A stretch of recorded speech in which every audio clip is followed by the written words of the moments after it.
Hello and welcome to the Fantasy Life Show. Happy Monday, everybody. I'm your host, Ian Hartitz. It is a great day to be great, and we have a great show planned for you accordingly, breaking down Sunday Night Football, overreacting, and maybe even underreacting to some of Sunday's biggest storylines. But I cannot do this myself. As always, we have Paul Charchian and Chris Allen joining the squad. Fellas, how is it going? Paul, we'll start with you since, you did remember what it is like to lose yesterday. Sorry about that. Yeah, Vikings. Been better. Tough loss for my squad. They entered yesterday's game having only been trailing for 3 minutes and 24 seconds, and then they promptly trailed almost the entire game, battled their way back, got a 1-point lead, and then yielded it on the final drive. Tough way to go against a very good Lions team. Was really hoping to stay undefeated because the Vikings schedule now turns very, very favorable for the next month. And, there's a real chance this team's rolling in at like 9-1 into through week 10. So, not too down, pretty happy about where the Vikings are in general, but would have liked to have scratched out that win at home. About to say, rest assured, none of us feel bad for you and the rest of the, 5-1 Vikings. So still quite the start for Minnesota. Yeah. Chris, you've won the Battle of Ohio. Apparently the Bengals' first win in Cleveland in like 6 years. That was a wild stat in the broadcast. Yeah, and we had to go through like 2 quarterbacks in order to do that, right? And after seeing both like Deshaun Watson and Dorian Thompson-Robinson go down. So, hopefully we'll see like at least like DTR come back so that the Browns have some sort of chance to see what they have at the quarterback position. But in the meantime, we got Flamus, baby. We got Jameis Winston under center, hopefully moving forward. But either way, good to see the Bengals get notch another win. It's for this week, and also with their matchup coming up against the Eagles next week. Another tough matchup for them as well. But now happy to just I'll live with the victory. 3-4, still in the playoff hunt. I'll take it for right now. Who's also living with plenty of victories. Mike Tomlin and the Steelers keeping on. New QB under center, but no problem at all getting that W against the Jets on Sunday Night Football. Took them down 37-15, guys. It was the most points for the Steelers in the game since week 11 of 2021. Had Big Ben chucking to Deontay Johnson and Eric Ebron in that one. So it really has been quite some time since we've seen this sort of prolific performance. And Paul, hand up, I was one of those idiots that a few short days ago was saying that the Steelers would be better off keeping Justin Fields under center, at least for one glorious Sunday night. That was not the case. Russ cooked. Now, caveat, Jets were down 4 and sometimes 5 members of their secondary, and I thought his arm strength looked pretty bad, but you can't argue with the results. Set a season high with 409 total yards. You mentioned the points. Unlocked the Pittsburgh receivers finally in a way that Justin Fields had not to this point. Pickens was a beast. 111 yards and the touchdown and all of those contested catches, but really too many contested catches because Russ's balls arrived late, and it's going to be a lot of this. And I'm still a little bit worried. You can't ask Pickens to keep coming down with all of those YOLO balls. It all worked out last night, but I don't know if that's going to continue. How about the Steelers tight ends getting involved? 87 yards between the two of them. They look great. And Russ found a way to wrench fantasy value out of Van Jefferson. Clearly, the offense looked better with Russ. I'm not calling it like a perfect win or anything, and I do have some concerns again about the arm strength. But it was great to see a balanced offense utilizing the weapons that Pittsburgh's got.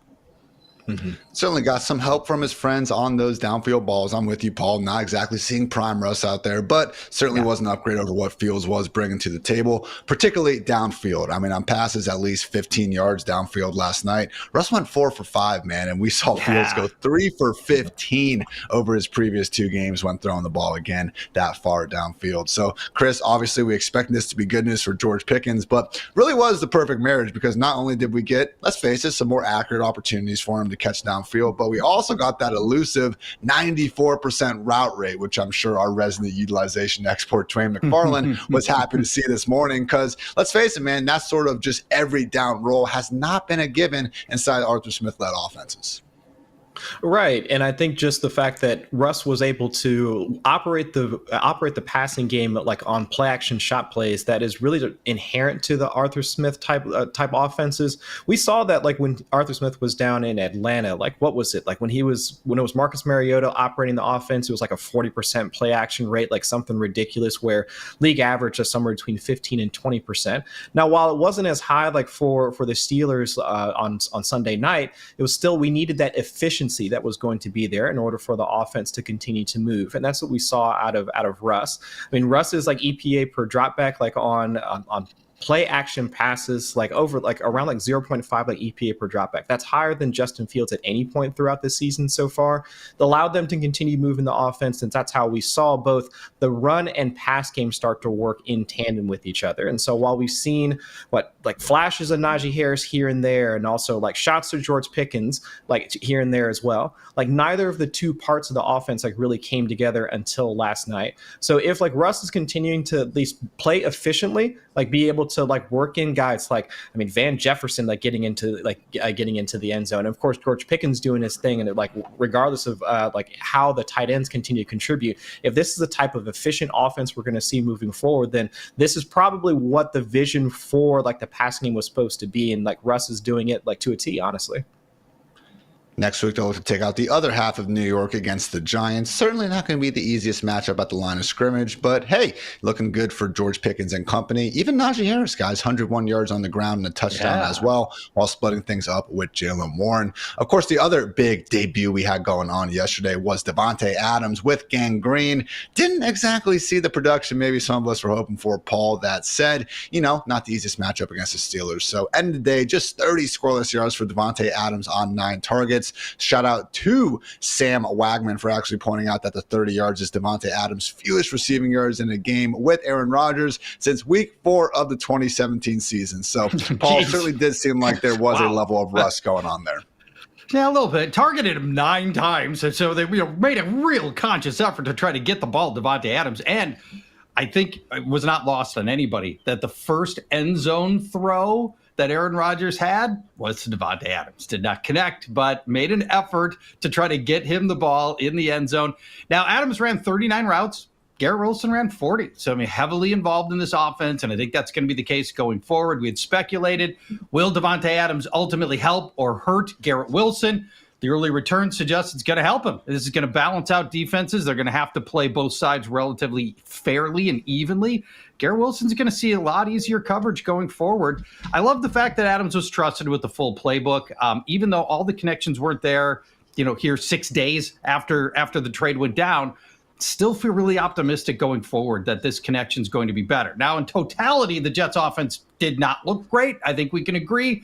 Really didn't seem to get on track. And if you take away that long catch and run by Breece Hall, you didn't feel like there was explosive plays, a lot of rhythm here. But I don't know. I walked away from it actually a little bit just encouraged with Davante Adams because the utilization was so high, the 9 targets, the fact that he was on the field so much.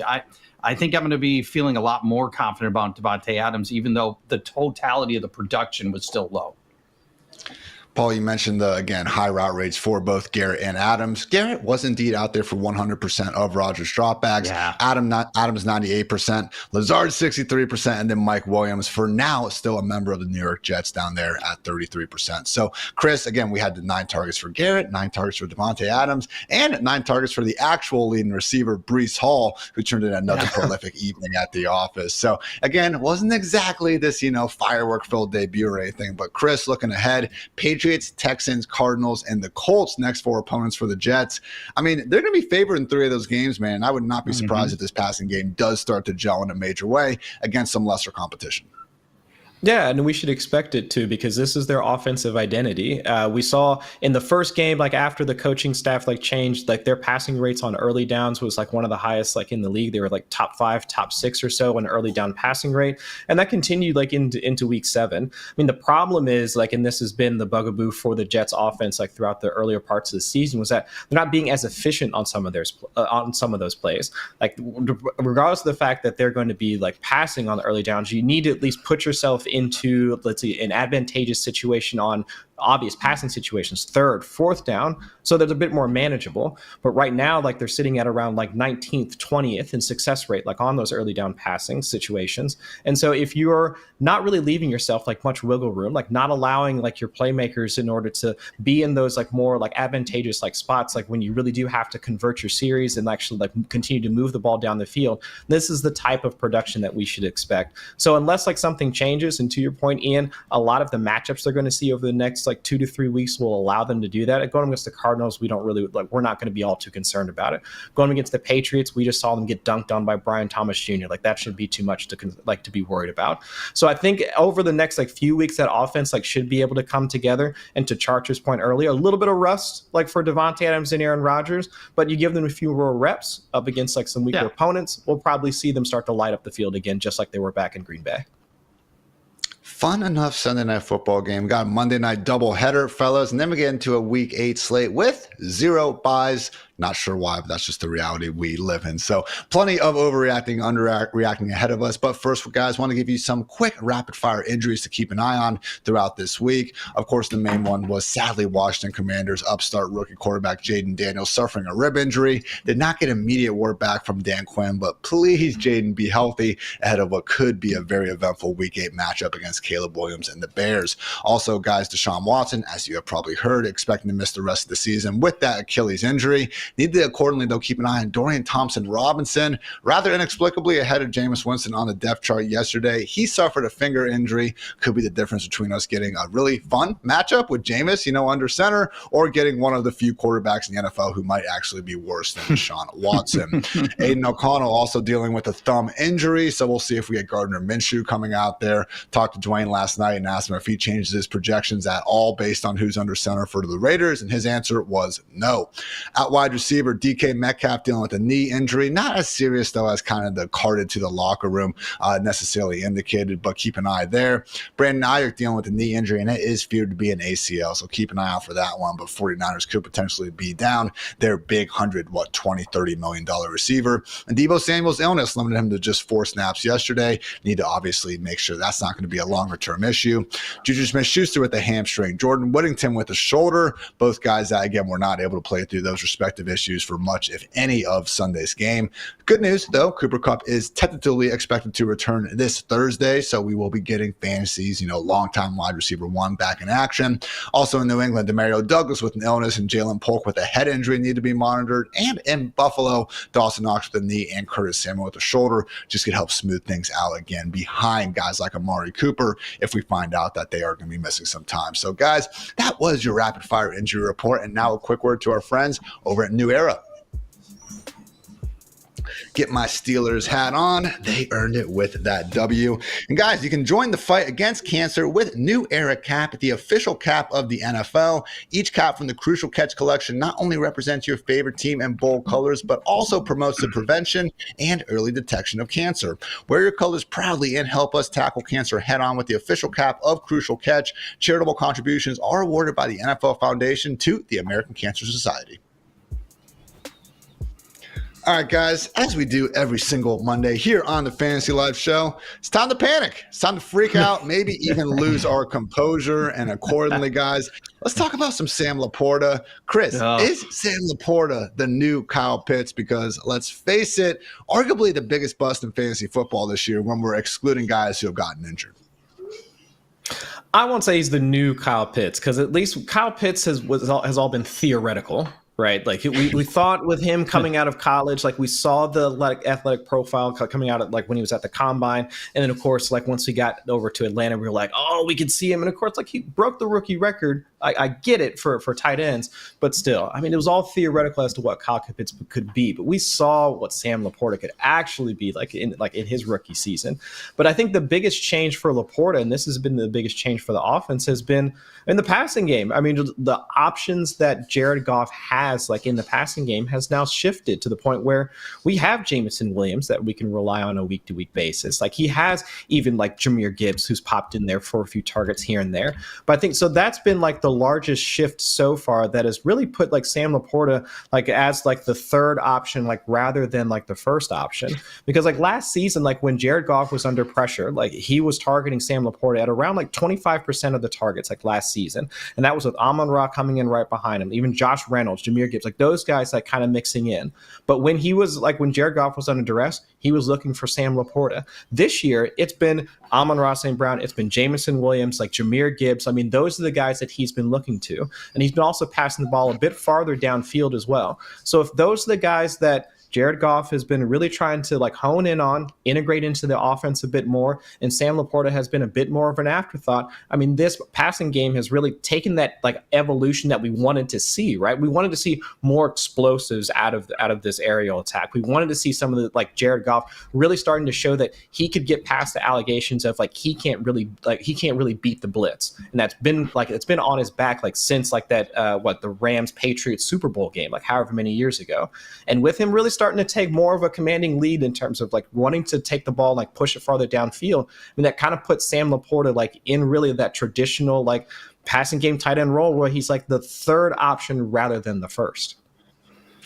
Paul, I mean, this is just a pure fantasy problem because the Detroit Lions, second-ranked scoring offense in the NFL, they look like the best team in the NFL. You guys, you Lions fans out there, please do not mind us fantasy degens. But look, this was a guy that pretty much everyone was drafting as the tight end one, and he has 2 or fewer catches in 4 of 6 games. As Chris mentioned, it's not just that he's the 1B or the 2 option behind Amon-Ra St. Brown. It's the Sun God with 50 targets, Jameson Williams with 30, Jahmyr Gibbs with 22, and then in 4th place on his own team, Sam LaPorta with just 17. Paul, Chigozie Okonkwo has the same number of targets this year as Sam LaPorta. If Will Dissly gets 2 targets tonight, he's going to have the same as Sam LaPorta. When will the madness end, Paul?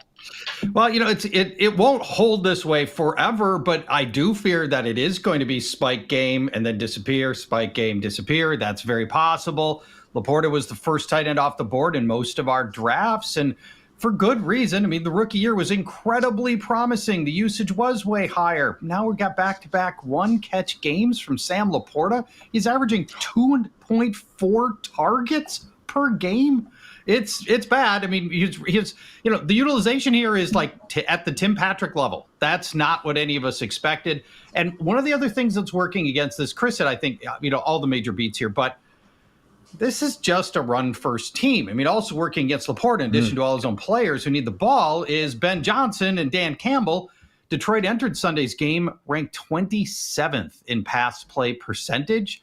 There's just not a lot of pigskin to go around through the air to help LaPorta as well. So we get these dud games that, honestly, I did not see coming. I thought LaPorta was going to be pretty bulletproof this year, and it's been a wreck, and particularly gruesome in guillotine leagues. Absolutely, man. Again, especially given the cost of everything going on. So I can just only imagine if I would have told, you know, past Ian in the summer, hey, man, Noah Fant's going to be outscoring Sam LaPorta in PPR points per game after 7 weeks. Yeah, I'm sure that we would have taken the right takeaways from that one. So we'll see what happens with LaPorta. You still have a guy that's got a full-time role in a great offense. There should be better days ahead, but at a minimum, the top 3, even top 5 heights right now looking more like a pipe dream than ever. And also, guys, speaking of high round picks who are unfortunately disappointing, Tyreek Hill and Jalen Waddle. I mean, these guys have not sniffed a top 30 performance since Tua Tagovailoa has left the lineup. Last week, Tyreek, this is before Monday Night Football, wide receiver 73 and Jalen Waddle, wide receiver 76. So, Paul, we are tentatively expecting to get Tua Tagovailoa back in week 8. Are you willing to simply forget the last 5 or 6 weeks happened and move forward with the sort of expectations that we had for these guys entering 2024 in the first place? No chance. I'm damaged goods over here. I am not going to forgive and forget this easily. And yesterday's Dolphins game was particularly grating because entering yesterday, the Colts were in the conversation of the NFL's worst defense. They were ranking 30th in yards allowed. And here you've got Tyreek, you've got Waddle, and all the running backs healthy, right? The only thing that wasn't going right was your quarterback position, and Miami can still only scratch out 10 points. There was a great graphic from CBS yesterday in the game, and I did not realize this. Tyreek and Waddle have never scored a touchdown when Tua hasn't been the quarterback ever. Going back, since arriving in Miami, which is shocking to me. I mean, obviously Tua is going to help a lot, but and I understand the quarterback position is incredibly important. I'm not trying to downplay that, but at the same time, should the Dolphins be utterly and hopelessly broken with a backup quarterback? I look, it's apples and oranges a little bit, but look at the Vikings last year when Kirk Cousins went down for an extended stretch. They threw in Nick Mullins, their version, I guess, of Skylar Thompson. And, he was able to just keep throwing balls around. We were still starting Justin Jefferson and TJ Hawkins until he got knocked out. We were still able to find fantasy value. Why can't Mike McDaniel even get a quasi-functional offense on the field?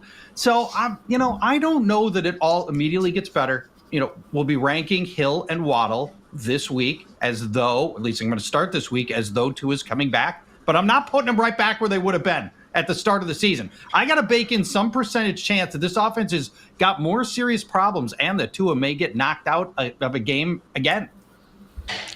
Can't overstate how rough it really has been, Chris. 8 games without Tua now over the past 2 seasons. The Dolphins have scored 17, 16, 21. That actually happened. It seems like a pipe dream now. 11, 3, 12, 15, and most recently 10 points. So, Chris, again, I think everyone's going to still get Tyreek back in your lineups, whether you want to rank him as wide receiver 3 or wide receiver 12. He's going to be there. But Jalen Waddle, man, this is a guy that, again, over these past 5 weeks, wide receiver 39, 60, 58, 46 and 76. That's pretty rough, man. Yeah, and he's been the one playing their traditional X receiver on the outside. So it's unless you're going to get some of those layup targets, because Tyreek Hill has been more their slot guy, around 25-30% of his targets coming from the interior portions of the field. If we already have concerns about the quarterback play already, I mean, unless you're getting some of the short area throws, you're probably not going to have a good day from a box score type of standpoint. But I guess I will say that I am at least timidly optimistic that this offense could return to something that's somewhat normal, once Tua gets back under center. And it's just because of the fact that Tua has that blind faith in the Mike McDaniel offense that no other quarterback seems to have. Throughout his career, with Tyreek Hill, Jalen Waddle, with that offensive nucleus in place, his average time to throw has been one of the fastest in the league, around 2.4 seconds. And now, when Ben Roethlisberger had that same average time to throw, he was only throwing about 3 to 4 yards down the field. Remember, it was him to Deontay Johnson. It was this fake offense, and we loved all the fantasy production in PPR leagues, and it was great. But Tua, he's chucking the ball downfield. He's just hitting his back, his final step, in his drop back, and just letting the ball rip, regardless of if Tyreek Hill looks to be open or not, or if Jalen Waddle looks to be open or not, and the guys can create after the catch. And the problem with the Miami offense is they have 2 backup quarterbacks that they don't operate that way at all. I mean, Tyler Huntley's average time to throw throughout his career at Baltimore, it was 2.8, 2.9, and now with Miami, it's 3.2 seconds. That's not going to work. Skylar Thompson's 2.9, 2.8 seconds. This offense doesn't work unless the quarterback has that general, like I was saying earlier, that blind faith in just you throw it to this spot, your wide receivers will be there. And it took Tua to get to that point, and I don't think that Miami has at least put in place that, I don't know, that same level of trust, and so that any other quarterback can come in and replicate what Tua does. So my hope is once Tua gets back, he can do those types of things, and then we can see some similar fantasy production from both Tyreek and Jalen Waddle. It's just the extent of this drop-off that is so shocking, guys. We all expected them to be a little bit worse off without Tua, but this Dolphins team this year now, 11.7 points per game. That is dead last. The Bryce Young-led Panthers last year were at 13.9, so we have actually sunk lower than the worst offense any of us can remember of recent memory. So otherwise, those Dolphins fans, things are looking good. So hopefully we get Tua back. Hopefully he stays healthy, and accordingly, we can get these wide receivers and even the running backs doing good things in Fantasyland once again. Guys, let's talk about, the opposite of a problem going on in Green Bay, because their offense is putting up all kinds of points, 7th in scoring, 8th in EPA per dropback this year. But let's face it, Paul, it is pretty crowded. So is this offense actually too deep to start anyone with confidence? And I think we're specifically looking at the wide receivers here. All right. Firstly, and most important, Green Bay can never wear all white again. That was a debacle. Why not? Like you guys, I've got 2 TVs set up. I'm watching 4 games over here, and I'm watching 3 games over here, right? Because there were 7 early games going, and so your eye is moving around. I'm following every game that's got to play in motion. I'm trying to track them all. And here's this all-white team, and I keep thinking to myself, suddenly Anthony Richardson can throw? What's going on? Oh no, wait, that's not the Colts. That's the Packers.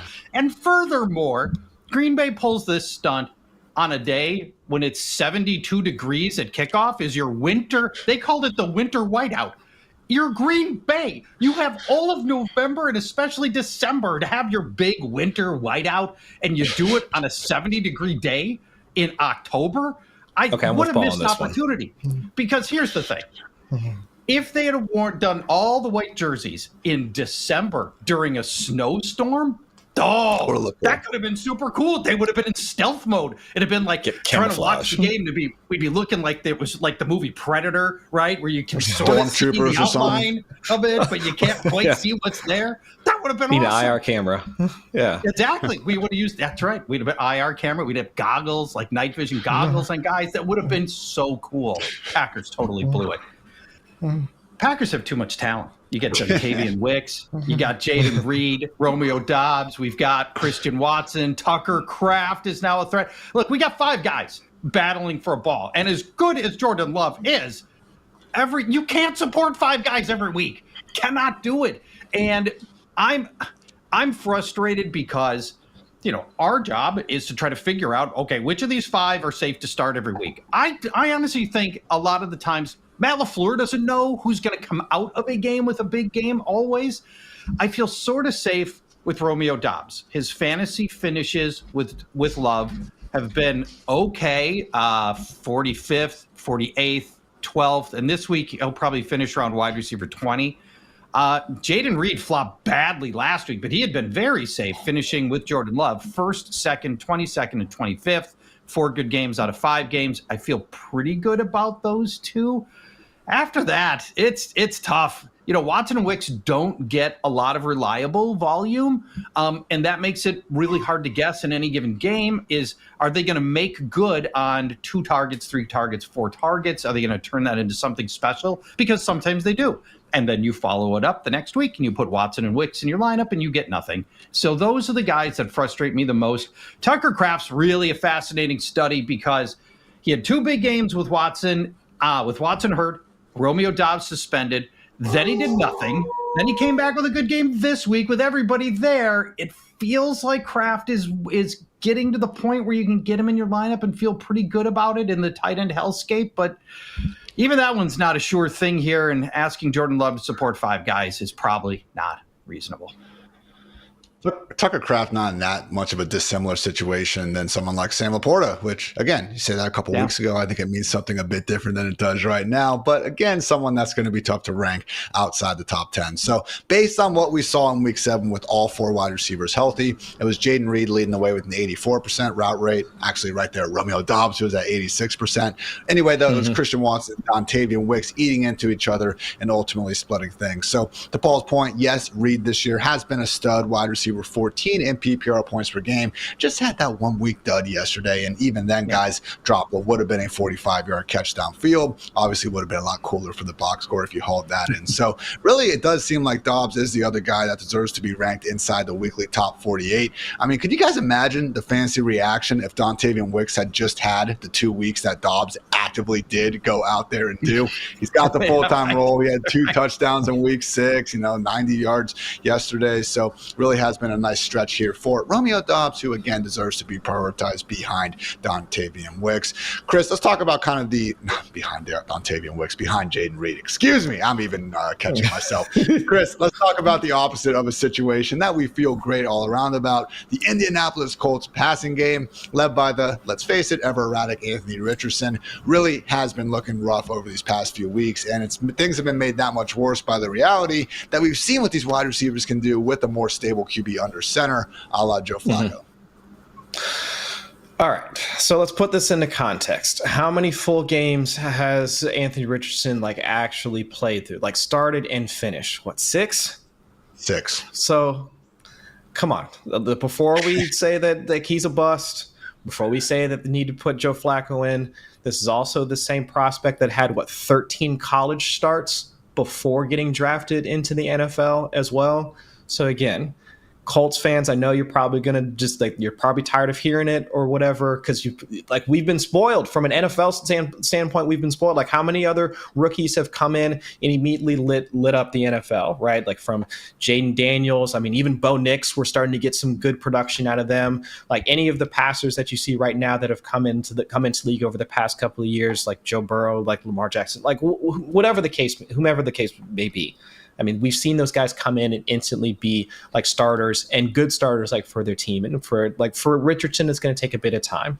So I'll at least put that on. I'll give some grace to Richardson, giving the amount of time that lack of time he's had to really produce and be able to, develop as a quarterback. That being said, I mean, this is the same offense that we were praising for the earlier parts of the season for kind of pulling some of those efficient levers in order to create good passing windows for their quarterback. I mean, they were top 5, top 6 in whether it was the use of play action, whether the use of RPOs, pre-snap motion. I mean, those types of things that we knew that would help your quarterback be able to move the ball down the field. While the play action has still been there, I mean, some of the other levers have started to drop off, especially in week 7. I mean, even in just this past week, I mean, Shane Steichen even looked at even looking back over some of the plays. I mean, he quote from him, he said, "I got to do better. I got to put him in better positions." Wasn't a lot of stuff open, to be honest, when I was out there watching it. So that's on me. I got to be the one to get better.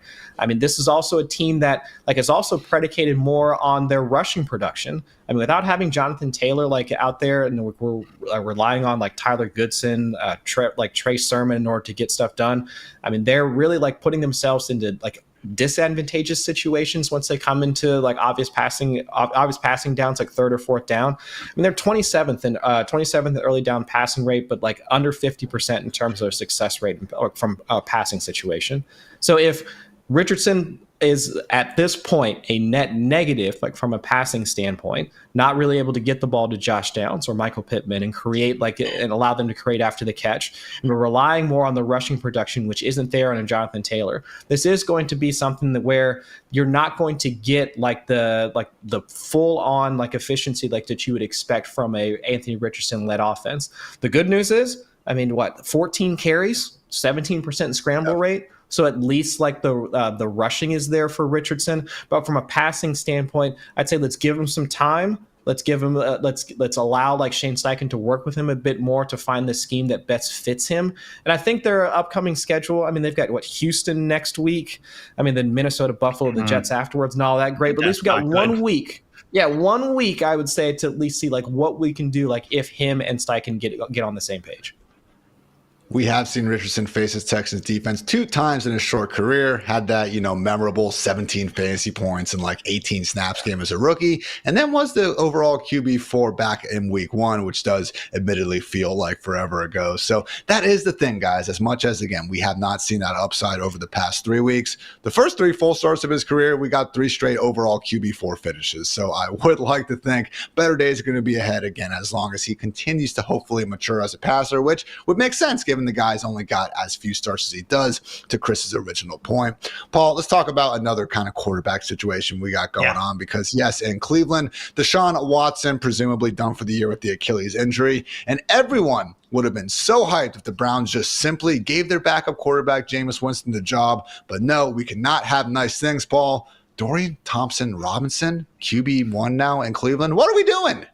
Well, the theory is that I've seen go through social media, and I think they're right, is at the last Browns home game, the fans were chanting Jameis Winston's name because they wanted him to come in the game. And Deshaun Watson's so fragile that there was concern to be first incompletion, here comes Jameis Winston, chants from the crowd, and you weren't going to be able to, it was going to unravel for Deshaun Watson. So they're okay, we're going to take that off the board because nobody can chant Dorian Thompson Robinson. It's too many syllables. Good luck getting that chant started in the stadium. So they put Jameis Winston all the right DTR. I like that way better. That'd be super cool actually. So they put Winston down to emergency quarterback. DTR comes in. Looked brutal. And the funny thing is, and Watson wasn't electric, but he had completed like 13 of 15 passes in the game. He was actually playing reasonably well before the Achilles. And by the way, on the Achilles, we've all become instant experts on identifying the Achilles injury on the video replay. We all know what to look for now. It didn't used to be this way. We've all gotten to become, minor physicians as we watch that stuff, and we're looking at the knee, and you see the pop, and you're like, oh, that's Achilles. So what do we have in Winston? DTR's not starting. Winston's going to be the starter. DTR's out of the equation based on the guy that I saw here. They're going to go Winston next week. Has not started a game since the first 3 games of the 2022 season. And his Saints offense has generated 27 points, 10 points, and 14 points under Jameis Winston. And typical of Winston, 2 of those 3 games had multiple interceptions because he's the ultimate YOLO quarterback. Now, fortunately, Winston can throw 10 picks a game, and I don't think it's going to matter. Kevin Stefanski can't possibly put DTR back on the field. I think Winston would have to be extraordinarily bad before they play that card. And now, this offense, to me, is all but dead. I was great to see Nick Chubb and great to see him get back in the end zone. Maybe Winston's going to hold the form, and you're going to get some boom and bust games out of guys like Jerry Jeudy. But, man, you're going to have to pick your spots. And I don't know that this is a materially better spot for the Cleveland Browns offense in totality. I think the one guy we could definitely rely on is David Njoku coming off that great game and now just really being one of the few tight ends to actually look like the number one option in their passing game. But no, Paul, I think he did a good job again, just lowering expectations a little bit for the Jameis experience. We all want to see it because it's a lot of fun for better, but let's face it, mostly worse out there. I mean, 10 starts over the last 5 seasons. He's only cleared 300 yards in one of those games and only have multiple touchdowns in 4 of them. So those are rookie numbers compared to what Joe Flacco has been doing. For instance, I do pray you're right, Paul, and we do get Jameis under center, but I don't know, man. Rap Street's calling DTR the presumptive starter, and I do wonder when 32 teams have had pretty much 4 or 5 years to go ahead and give Jameis that starting job. I don't think he is the type of quarterback where, the offensive coordinator, what they're thinking in their mind necessarily comes to life, when Jameis is under center. There's a lot of madness that goes on there, which, again, love to watch. Just not so sure Kevin Stefanski feels the same way. But I'm sure it would be a lot cooler if he did. So, guys, again, we've been getting a little bit negative, panicking here, but we got some good stud overreactions coming up right after this word to our friends over at DraftKings. A chill in the air, leaves falling to the ground in football every weekend. That is what fall is all about, and you can make each weekend even more exciting by getting into the action with our partners at DraftKings, the #1 place to bet on touchdowns. And right now, all new customers who bet $5 will instantly get $200 in bonus bets. All you got to do is download the DraftKings Sportsbook app and sign up using our promo code FANTASYLIFE. The crown is yours. Again, that is $200 in bonus bets instantly, and you can stay in on the action and use your $200 in bonus bets to bet anytime touchdowns on DraftKings. After all, DraftKings is the place to bet touchdowns. If sports betting is not yet available in your state, don't worry. You can still join in on all the fun with DraftKings Daily Fantasy and have the shot to win cash prizes. Download the DraftKings Sportsbook app now. New customers use our promo code FANTASYLIFE and bet just $5 on any wager to get $200 in bonus bets instantly. That's promo code FANTASYLIFE only at DraftKings Sportsbook. All right, Paul. There's no way Travis Etienne gets his job back from Tank Bigsby, right? Oh, man. Let's hope so. But this is a trickier conversation than you'd think it would be. Now, natural selection is a term invented by Charles Darwin. Matt, this guy right here. In his landmark book, On the Origin of Species, Darwin talked about how nature has a predilection for those who, quote, during the battle of life, possess advantages in structure, constitution, or instinct. Now, every Sunday, Doug Peterson coaches against the tide of natural selection. Despite the fact that Doug is at the apex of the Peterson family line, his father overcame natural selection to survive and reproduce, and his grandfather did, and his great-grandfather did. The Peterson lineage has been littered with survivors, and then there's Doug. I mean, I'd like to think that like these survival instincts that are in his family line to be kicking in right now, because he is on the hot seat and his career survival is happening right now. The Jaguars have 2 wins as they head into week 8. What is in common with those 2 wins? Tank Bigsby, baby. That's what's in common with these 2 wins. 101 yards in one of them, and then 118 yards in the other one. 2 touchdowns in each of those 2 wins. But yet, we are only 1 game removed from D. Ernest Johnson leading this team in rushing and getting as many carries as Tank Bigsby and Travis Etienne. So, but we all know that Tank Bigsby is the best guy here, right? There's no doubt. I'm going to give you some tank stat poured in coming right now. Running the exact same offense. Yards per carry, Tank ranks number 1 in the NFL. Etienne ranks 29th. Touchdowns per rush, Tank is 8th. Etienne 20th.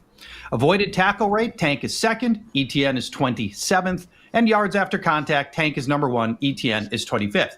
And I'll note this. For anybody who thinks that I'm just using a small sample size and puffing up Tank Bigsby's numbers, he's got more carries than Travis Etienne does at this stage of the season. So this is not like some small sample size regression that's coming for Tank. He is awesome. And if Charles Darwin was a fantasy analyst working in our industry, he'd be on this show insisting that Doug Peterson's survival instinct, natural selection, will force him to use Tank Bigsby going forward. And Chris, all those numbers are made more crazy by the fact that when Bigsby's in the game, they're expecting to run more. This isn't the, scat back who's on the field and more like just better kind of situations to run the football. So you get the inflated stats. Bigsby's faced A+ defenders in the box on a higher percentage of his carries than what we've seen from Etienne. And while I love all the numbers Paul just gave us, and I do think Bigsby should be the number 1 RB in Jacksonville, I'm not so sure Doug Peterson cares about all that. Exactly. No, I think Doug Peterson probably cares about like when he's going to get in his next round of golf. I think that's probably like where he's at, like from that standpoint. Not there's anything wrong with that. Ain't nothing wrong with that, man. You got to, everybody should have a hobby. I completely understand that. But no, you're absolutely right. He's been around 57, 58% of Tank Bigsby's carries have been into stacked boxes, but he's still been able to average around like 3 adjusted yards per carry, like after contact, and also been like 8th in explosive play rate. I mean, he's still making the best or making the most out of all of his situations, despite the fact that, to Charcher's point earlier, he's being put in similar, if not worse, situations than Travis Etienne. I mean, this was, I would say, his production on Sunday is akin to what if, remember when Dontavian Wicks came in that first week after Christian Watson got hurt, completely lit up the field, but then we knew the week after he would have most of the Packers receiving game to himself. And then he just went out and had a dud. This is the opposite of that. We knew coming into this game that Tank Bigsby was one of the more efficient rushers in the game, top 3 in rush yards over expectation. And that's when he was still rotating in with Travis Etienne. And then he comes out and does this. Now, I think that their upcoming schedule doesn't really lend itself to rushing production. Packers, Eagles, Vikings, and then Detroit, I think, over the next 4. Mm-hmm. I mean, not the easiest of matchups, moving ahead. But if he does at least get most of the rushing production, I think the problem is he's more kind of like Jordan Mason in the fact that he gets most of the rushing carries but doesn't get a lot of passing work. So I would say temper some expectations given the matchup. But if he moves into that Chase Brown type of role where he is the 1A in the offense and Etienne moves into that Zach Moss role where he's getting maybe 30-40% of the snaps as we saw just this past week, then hey, Etienne moves into the RB2 conversation, at least for me. Yeah, man, it really is a situation where if the Jaguars are just a better team overall, I wouldn't be worried about the matchups because they'd be playing with a lead and they'd have the chance to ride Bigsby. But as things stand, Chris, not exactly expecting that to get better. So Bigsby, unfortunately, going to be sitting more in that low-end RB2 range, even though, as we saw yesterday, when they do get the right game script, he certainly can boom, just like a tank, if you will. Guys, let's talk about another big debut we had yesterday. Amari Cooper with the Bills. Pretty funny before his touchdown. If you look closely, there was an audible, and Keon Coleman was literally telling him all right, no, you got to run this way on this route, man. Did so and scored. So Paul, certainly seems like Josh Allen and Amari Cooper, maybe just a match made in heaven. Yeah, let's hope that that's going to be the case here. And that play is crazy. And a tip of the hat to Emmanuel Acho was the first person I saw on social media that picked out that Amari Cooper did not know the audible play. And understandably, right? You've been on the team for 5 days. You're not going to necessarily know that.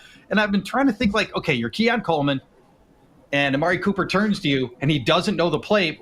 What do you do? I mean, you can't just yell like, post pattern. I mean, everybody's going to know you're going to run the post pattern, which he ultimately did. You can't just like put your hand up and go, okay, like we used to do when we were kids playing football in the backyard. Right. Okay, Chris, I want you to run this, and then do this. Okay. Oh, yeah.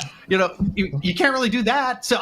But obviously it worked, and somehow Cooper runs this post pattern, and Josh Allen decides to throw it to the one guy who doesn't know the play, and maybe we're making maybe football's a lot easier than we think it is, guys. When people can score touchdowns when half of them don't even know the play. Look, it's a great landing spot for Cooper. This is something where you really couldn't have manufactured a better spot. We talked about this some last week after the trade went down, and it's he gets the best quarterback he's had since Dak Prescott, maybe the best he's ever had. He's in an offense where he immediately becomes the alpha. And here, how about this? He's still at a drop. So he's still Amari Cooper. He's got a drop now in 6 of 7 games. So that part did not change. But Cooper had a 34% route participation level. And that's low, but he was a team leader in targets per route. So when route participation goes up, and it will, the fact that he's already the team leader in targets per route certainly suggests that Cooper's going to have a big role in this offense, and I'm very bullish on him. I would not be surprised if he is a wide receiver 1 the rest of the season, which would be, I'm putting him in the top 12, and he's got that upside if everything breaks right. Good games from Keon Coleman and Khalil Shakur as well. But to Paul's point, the fact that Cooper had numbers even close to those guys, and they were actually better than those guys when you add the PPR points on just that, route rate of 34% really was quite the debut performance. So, yeah, I know we were saying mid-tier, maybe upside wide receiver 2, but yeah, Paul might be onto something. Wide receiver 1 potential firmly in Cooper's crosshairs at this point. Chris, let's finish things out with a look at maybe the pickup of the year. Kareem Hunt in 2024, what is going on, man? Well, I mean, given the way that the Patrick Mahomes led offense is still making magic, at least offensive, totally, not through the air. I mean, whether it's been Juju Smith-Schuster going out with the hamstring injury, why? Anytime that they pass the ball to Sky Moore, I'm kind of why? Do we have to? I mean, if Noah Gray is probably one of your leading receivers through one half of football, it's probably not the way the offense is designed. But either way, Patrick Mahomes continues to find a way to keep the offense moving. And if Kareem Hunt is also going to be the one that they continue to lean on once they get inside the 5 and inside the 10, and he's taken over that role from Carson Steele, we did that and we don't really have any concern about Clyde Edwards-Helaire working into that particular role. Once he gets more integrated into the offense again, it's he should be the guy that we should be looking at as one of the better pickups of the year. So I'm with you, Ian. From a utilization standpoint, the workload lines up for him to at least stay locked in as an RB1 moving forward. Over these past 3 games, he's been the PPR RB28, the RB6, and yes, most recently, the RB9. So awfully impressive from a guy who, again, was literally on the chopping block, the waiver wire, a few short weeks ago. And oh yeah, speaking of that, guys, time for everyone's favorite segment. It is on the chopping block. Yes, we get our awesome graphic right here. There's our guillotine. Oh, look at that. Nobody else thinks that blade is beautiful, but I do. Who doesn't is anybody. Devonta Smith. Oh, jeez. I was about to say, Paul, I'd probably get us in trouble, but if we actually put, the players' heads on there, that'd be something. Not saying it'd be right. There would be something. Would be yes. something. Yeah. Yes. I'd be fine with me, honestly, but we probably don't want to do that. Devonta Smith had finished as a wide receiver 2 in every game this year until yesterday when he went negative yards on us. Like most number 2 receivers in an offense, sometimes the alpha just gets fed and the number 2 guy doesn't. You get scraps and it just doesn't work out. That seems to have been the case here. Last year, Devonta Smith had 4 dud games, and it just once a month you kind of get one of these. In guillotine, Smith's the kind of guy that you probably can start most weeks. And, but once you get to Thanksgiving, Smith's not going to be good enough. But we're going to get a good month of run out of Devontae Smith. So if he's hitting the waiver wire in your fantasy league, I think Smith feels like somebody you'd put maybe $40 out of 1,000, 4% on. Ian, sounds about right for Devonta Smith here as somebody that I could start for probably the next month, and then I'll be replacing him with other superstar receivers down the stretch.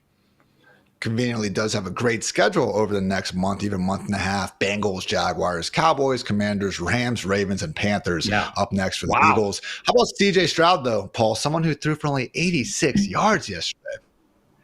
How does your quarterback throw for 86 yards and no touchdowns, and you're leading the game until time expires? That is weird, right? No receiver had more than 28 yards, and Tank Dell posted zeros across the board. By the way, Packers finally bench Eric Stokes, and look at what happened. It's like the steel curtain now. Who knew that guy was causing all these problems? So we've got 11 weeks left in the regular season, 11 weeks left of guillotine play. There's way more than 11 good quarterbacks left. And every week, good quarterbacks are getting cut. It's going to be CJ Stroud in a lot of leagues this week. But the problem is you probably already have a good quarterback. And even if you don't right now, there's going to be a good one getting cut next week. So we're just not overpaying for ones, even though I love CJ Stroud. He's great. And this is a total anomaly and a buy low moment. I still can only advise you to spend like $20 out of $1,000 at the quarterback position unless you're getting somebody genuinely amazing. And Stroud doesn't have the rushing numbers to give us that kind of upside. So I'm only saying like 2% is all I'm bidding on Stroud because I probably already got a good quarterback. And finally, Ramondre Stevenson, 25 scoreless yards. Someone who at this point, Paul, I'm guessing has been on a chopping block more than once in your league. Many times. Yeah, many times, tragically. The offensive line for New England is a lot of the story here. I'm a believer in Stevenson's talent. I think the dude runs hard. I think he's a better pass catcher than he seems to ever get targets for. But just the offensive line is so broken. 6 injured players now on the Patriots offensive line, and one guy on the exempt list who can't play. I don't think Barry Sanders could run behind this group. Stevenson couldn't get it done against Jacksonville, which makes him a very unappealing start against the Jets, Titans, and Bears over the next 3 weeks. No, thank you. I'm recommending that you spend $0 on Ramondre Stevenson. If somebody else does pick him up, Stevenson will end up getting chopped a couple more times, and maybe when the schedule gets better, offensive line gets healthier, we'll talk about picking up Ramondre Stevenson Thanksgiving. About to say $0 and just applaud whatever league mate happen to does pick them up at that point. So guys, that was on the chopping block. And make sure you check out all of Paul's guillotine specific content only at FantasyLife.com. But now let's close things out with Off the Rails. Get that hat on, Chris, and the floor is yours, my friend. What are you going off the rails with ahead of week 8? Let's do this, fellas. Like, I don't care about no rib injury right now. Like Jordan Schultz reporting that the initial results from the x-rays for Jane Daniels' ribs were negative, but doing some additional testing to determine the severity. I'm assuming he plays this week. And now this is the Washington Commanders going to go up against the Chicago Bears. The team, like the game total opened at 44.5. I'm expecting that game to go over. What we care about is fantasy points, ladies and gentlemen. And I'm predicting 2, not top 12, top 6 quarterback performances coming out of that game. And Caleb Williams already looked like the franchise quarterback that the Bears needed, like going into their bye, like with whether it was Keenan Allen, Roma Dunze, of course DJ Moore like in tow, and of course Cole Kmet like popping up for a couple of touchdowns. But now going up against Commanders defense, we know that's going to be an advantageous matchup with Jaden Daniels under center. We know how potent the Commanders offense can be, but I'm thinking 2 top 6 quarterbacks coming out of out of that particular matchup, and that game total should shoot well over its projected total as of right now. Already up on a couple of books, assuming Jaden Daniels is going to be in, but I'm looking forward to that game for sure. Please, injury gods, just give us Jaden Daniels. Give us Jaden Daniels and Caleb Williams. We don't ask for much. Let's go. Guys, this morning, Christian McCaffrey could return in Week 10 following the 49ers Week 9 bye, and also the DK Metcalf knee injury, not considered serious per NFL Network's Ian Rappaport. Yeah. So at least got some good news there. And guess what? Plenty of more good news on the way tomorrow on the Fantasy Life Show, utilization and Sheesham with your boy Dwayne McFarland. So appreciate you guys tuning in with us today. For Chris, for Paul, for producer Matt, for producer Kelsey, I'm Ian. Thanks again for checking out the Fantasy Life Show. And until next time, take care, everybody.